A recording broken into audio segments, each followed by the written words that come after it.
नको मला माझा प्रत्येक सणाला, पोळ्याला, पाडव्याला, दिवाळीला पोरगा घरी यायचा, माझ्या आजची पुरणाची पोळी खायचा, माझा बैला गाईला पुरणाची पोळी खाऊ घालायचा.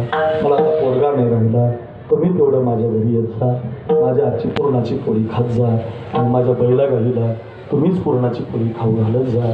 राजाने डोळे पुसले आणि राजे म्हटले, आई, जोपर्यंत माझ्या हृदयात श्वास आहे तोपर्यंत तुमच्याच हातची पोळी खायला येईल. आई का आईनं सुद्धा डोळे पुसले आणि आई म्हटली, मग राज, तुम्ही जर माझ्या हातची पोळी खाणार असाल तर सांगून ठेवते तुम्हाला, जो गेलाय तो छत्रपती शिवाजी राजा गेलाय, तो उरलाय तो माझा मुलगा शिवा नाही उरलाय, उरलाय तो माझा मुलगा शिवा नाही उरलाय. देशासाठी शिवा नावी असेल अशा जवळजवळ ताईसाहेब, हे बाळासाहेब महाराज, पंढरी महाराज, कृष्ण महाराज, आम्ही शिवचरित्र कथा करतो 7 दिवसाची, 5 दिवसाची. सगळे मावळे, युट्यूबला अक्रूर महाराज साखरे नाव टाका, रामायण कथा